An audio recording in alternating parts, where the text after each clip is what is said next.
আসসালামু আলাইকুম প্রিয় শিক্ষার্থী বন্ধুরা, পঞ্চম শ্রেণীর বাংলা ক্লাসে তোমাদের সবাইকে স্বাগতম। 2025 সালে তোমাদের যে নতুন পাঠ্য বইটি রয়েছে তারই পাঠ 10 পৃষ্ঠা 45-এ দেখো স্মরণীয় যারা বরণীয় যারা এর যে অনুশীলনীমূলক প্রশ্নের উত্তরগুলো রয়েছে পৃষ্ঠা 48, 49, 50 এর অনুশীলনীমূলক সকল প্রশ্নের উত্তরগুলো আজকে আমি তোমাদেরকে পড়ে শোনাবো। দেখো প্রশ্ন 1-এ বলেছে, 1 নম্বর অনুশীলনীমূলক প্রশ্নে দেওয়া আছে শব্দগুলো পাঠ থেকে খুঁজে বের করে অর্থ বলি। এই প্রশ্নের শব্দগুলো পাঠ থেকে খুঁজে বের করে অর্থ বলতে বলেছে। দেখো এর অর্থগুলো হচ্ছে অবরুদ্ধ দিয়ে তোমরা শব্দের অর্থ লিখবে শত্রু দিয়ে বেষ্টিত, অবধারিত দিয়ে লিখবে অনিবার্য, আত্মদানকারী দিয়ে শব্দের অর্থ লিখবে দেশের জন্য নিজের জীবন উৎসর্গ করেছেন যিনি। নির্বিচারে দিয়ে শব্দের অর্থ লিখবে কোনো রকম বিচার বিবেচনা ছাড়া। বরেণ্য দিয়ে শব্দের অর্থ লিখবে মান্য, পাষণ্ড দিয়ে লিখবে নির্দয়, মনস্বী দিয়ে লিখবে উদারমনা, আর খ্যাতনামা দিয়ে লিখবে বিখ্যাত। এরপরে দেখো 2 নম্বরে কি বলেছে, ঘরের ভিতরের শব্দগুলো খালি জায়গায় বসিয়ে বাক্য তৈরি করি। এই যে ঘরের ভিতরে যে শব্দগুলো রয়েছে এই শব্দগুলো এই খালি ঘরে লিখে বাক্য তৈরি করতে বলেছে। তাহলে আমরা এটি পড়ে নিই। দেখো এখানে উত্তর, তারা বুঝতে পারে যে তাদের পরাজয় এই খালি জায়গায় হবে অবধারিত। খ নম্বর, দেশের ভিতরে এই খালি জায়গায় হবে অবরুদ্ধ জীবনযাপন করতে করতে প্রাণ দেন এদেশের লক্ষ লক্ষ মানুষ। গ নম্বরে দেখো পাকিস্তানিরা একে একে হত্যা করে এদেশের মেধাবী আলোকিত ও বরেণ্য মানুষদের। এই খালি ঘরে হবে বরেণ্য। এরপরে গ, মুক্তিযুদ্ধে শহীদরা মহান আত্মদানকারী হিসাবে চিরস্মরণীয়। এই খালি ঘরে হবে আত্মদানকারী। এরপর নম্বর, 25শে মার্চ রাতে পাকিস্তানি সেনারা নির্বিচারে হত্যা করে নির্যাতিত মানুষকে। এখানে হবে নির্বিচারে, খালি জায়গা নির্বিচারে লিখে দিবে। চ, অধ্যাপক গোবিন্দচন্দ্র দেব ছিলেন দর্শন শাস্ত্রের খ্যাতনামা শিক্ষক। এখানে খালি জায়গা লিখবে খ্যাতনামা।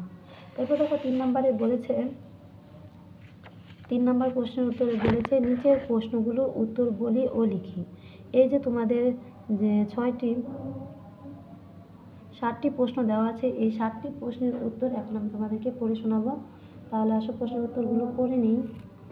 দেখো ক নম্বর প্রশ্নের উত্তর, 1971 সালের 25শে মার্চ রাতে পাকিস্তানি সৈন্যরা এদেশে কি করেছিল? উত্তর, 1971 সালের 25শে মার্চ পাকিস্তানি সেনারা গভীর রাতে ঢাকার নিরস্ত ও ঘুমন্ত মানুষের উপর ঝাঁপিয়ে পড়ে আক্রমণ চালায় ঢাকা বিশ্ববিদ্যালয় ছাত্রাবাস, তারপরে ব্যারাক ও আবাসিক এলাকায় নির্বিচারে হত্যা করে ঘুমন্ত মানুষকে।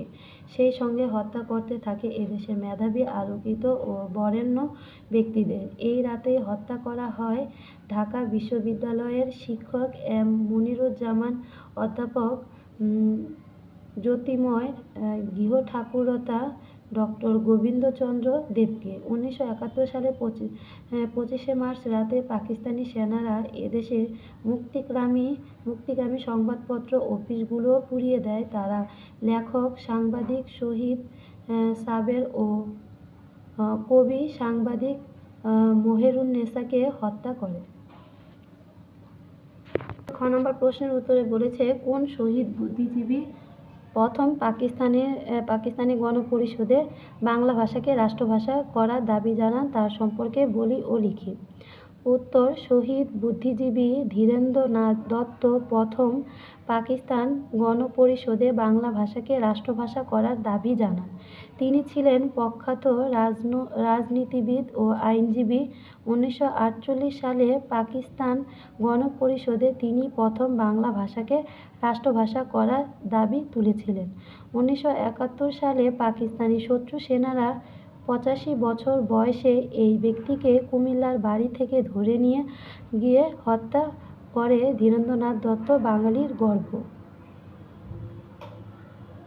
এরপরে দেখো গ নম্বর প্রশ্নে বলেছে শহীদ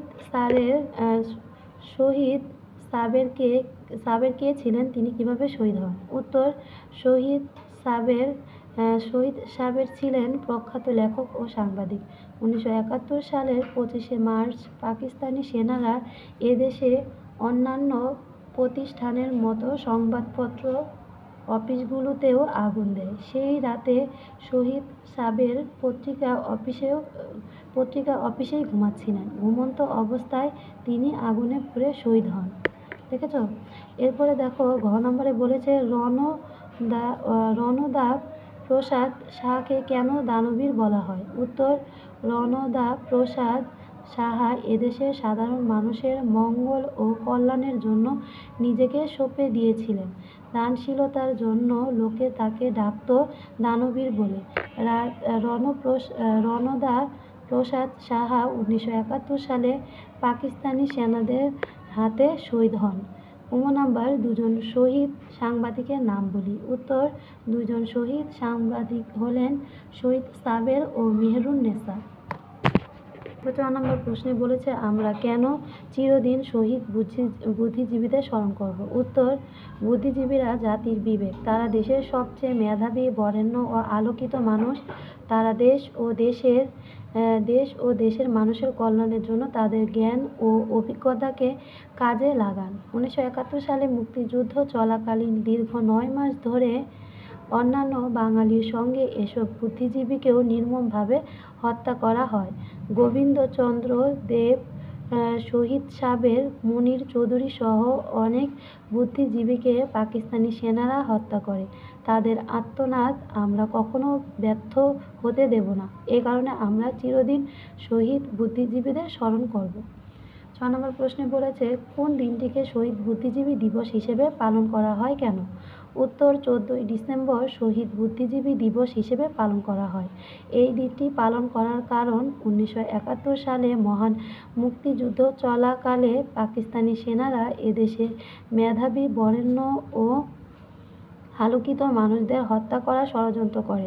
যখন তারা বুঝতে পারে যে তাদের পরাজয় নিশ্চিত, তখন তারা সেই ষড়যন্ত্র বাস্তবায়ন করে। সে কারণে পাকিস্তানি সেনারা 1971 সালের 14ই ডিসেম্বর অধ্যাপক মুনীর চৌধুরী, মুফাজ্জল হায়দার চৌধুরী, আনোয়ার পাশা, সন্তোষ চন্দ্র ভট্টাচার্য, গিয়াস উদ্দিন আহমদ, লেখক সাংবাদিক শহীদুল্লাহ কায়সার, সাংবাদিক সিরাজউদ্দিন হোসেন সহ বহু বরেণ্য বাঙালিকে ধরে নিয়ে গিয়ে হত্যা করে। এই হত্যার ফলে এদেশের অপূরণীয় ক্ষতি হয়।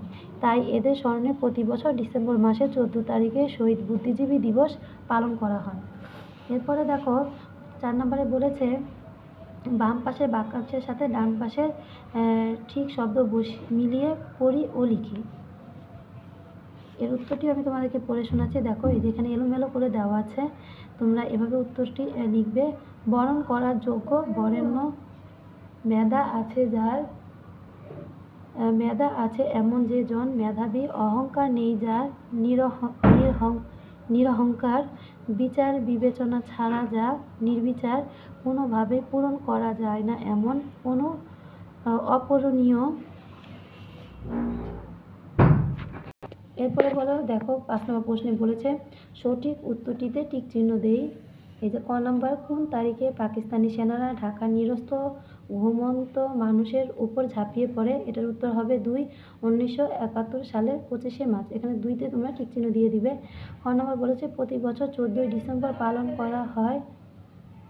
এটার উত্তর হবে 3, শহীদ বুদ্ধিজীবী দিবস হিসেবে।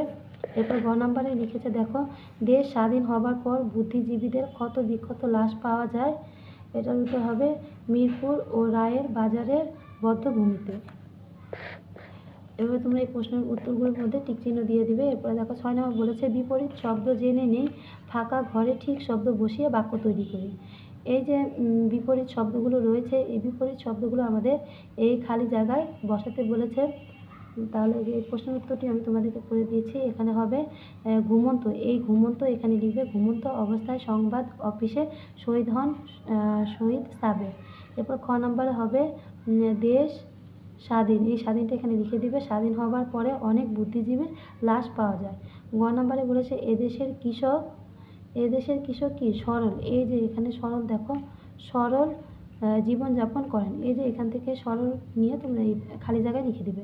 গতে বলেছে বাংলাদেশের অনেক সন্ন্যাসী বাস করে। এখানে হবে বাংলাদেশে অনেক এই যে সাধু সন্ন্যাসী বাস করে। উমতে বলেছে আলবদর বাহিনীর লোকেরাও ছিল অসাধু ও এটার উত্তর হবে লুবি। এই যে তোমরা এখান থেকে লুবি লিখে দিবে। এখানে দেখো বিপরীত শব্দ দেওয়া আছে, এই বিপরীত শব্দটা এখানে হবে। এখানে দেখো অসাধু ও কি লুবি। এইভাবে তোমরা এই প্রশ্নের উত্তরটি লিখবে। এভাবে করে তোমরা প্রশ্নের উত্তরটি লিখে দিবে। এখন দেখো 7 নম্বর প্রশ্নে কি বলেছে, শহীদ বুদ্ধিজীবী সম্পর্কে আমার অনুভূতি লিখি। এখানে তুমি এই শহীদ বুদ্ধিজীবীদের সম্পর্কে অনুভূতিটি লিখে দিবে। তুমি এভাবে করে অনুভূতিটি লিখতে পারো। দেখো, শহীদ বুদ্ধিজীবী সম্পর্কে আমার অনুভূতি, বুদ্ধিজীবীরা একটি জাতির বিবেক, তারা তাদের জ্ঞান, বিজ্ঞান ও দর্শন, চিন্তা এবং কর্ম দিয়ে এদেশের কল্যাণ সাধন করেন। পাকিস্তানি সেনারা 1971 সালের 25শে মার্চ থেকে শুরু করে বাঙালি বুদ্ধিজীবী হত্যা শুরু করে, তা চলে দেশ স্বাধীন হওয়ার পূর্ব পর্যন্ত। জ্যোতির্ময় গৃহ ঠাকুরতা, সেলিনা পারভীন, শহীদুল্লাহ কায়সারের মতো অনেক গুণীজনকে হত্যা করা হয় ওই সময়। বিশেষ করে 1971 সালের 14ই ডিসেম্বর পাকিস্তানি সেনারা হত্যা করে বহু বাঙালি বুদ্ধিজীবীকে, যারা বেঁচে থাকলে এদেশের মানুষের অশেষ উপকার হতো। এই কারণে 14ই ডিসেম্বর শহীদ বুদ্ধিজীবী দিবস পালন করা হয়। মুক্তিযুদ্ধে শহীদ বুদ্ধিজীবীরা আমাদের গর্ব। এবার তোমরা লিখে দিবে। শিক্ষার্থী বন্ধুরা, এই অধ্যায়ের উপরে আমি তোমাদের কিছু বহু নির্বাচনীয় প্রশ্নগুলো দেখাই, এগুলো পড়বে। এই বহু নির্বাচনীয় প্রশ্ন পড়ার মাধ্যমে তোমরা অনেক কিছু জানতে পারবে, এমনকি পরীক্ষা এগুলো তোমাদের আসবে। দেখো, তোমরা দেখে নাও, আমি পড়ে শোনাবো না, ভিডিওটি বড় হয়ে যাবে। 1, 2, 3, 4 এই যে উত্তরগুলো দেওয়া আছে, এই যে উত্তর লেখা আছে, এগুলো তোমরা পড়ে নিবে। দেখো 5, এই যে 5 নম্বর উত্তর দেওয়া আছে, 6 নম্বরের উত্তরও দেওয়া আছে, 7 নম্বর উত্তরটিও দেওয়া আছে, 8 নম্বরের উত্তরটিও দেওয়া আছে, 9 নম্বরেরটাও দেওয়া আছে, 10 নম্বরটাও দেওয়া আছে, 11, 12, 13, 14, 15, 16, এরপরে দেখো 17, 18, 19, 20, 21, 22, 23, 24, 25, 26টি বহু নির্বাচনীয় প্রশ্ন দেওয়া আছে। এরপরে দেখো তোমাদের কিছু বিপরীত শব্দ দেওয়া আছে, এই অধ্যায়ের উপরে কিছু যুক্তবর্ণ দেওয়া আছে, এগুলো তোমরা পড়ে নিবে। তাহলে আজকের মতো এই পর্যন্ত। ভিডিওটি অনেক বড় হয়ে যাচ্ছে শিক্ষার্থী বন্ধুরা, তোমরা চ্যানেলটিকে সাবস্ক্রাইব করে দিও, ভিডিওটিতে লাইক দিতে ভুলো না। চ্যানেলটিকে সাবস্ক্রাইব করার মাধ্যমে তোমরা আমার এই সকল ভিডিওগুলো তোমাদের কাছে পৌঁছে যাবে। তোমাদের ভিডিওগুলো তৈরি করা মাত্র, ছাড়ার মাত্রই তোমাদের কাছে পৌঁছে যাবে। তাহলে চ্যানেলটিকে সাবস্ক্রাইব এখনই করে দাও। আর প্লেলিস্ট আকারে আমি প্রত্যেকটি ভিডিও আমার ইউটিউব চ্যানেলে আপলোড করেছি, প্লেলিস্টে গেলে তোমরা দেখতে পারবে। আল্লাহ হাফেজ।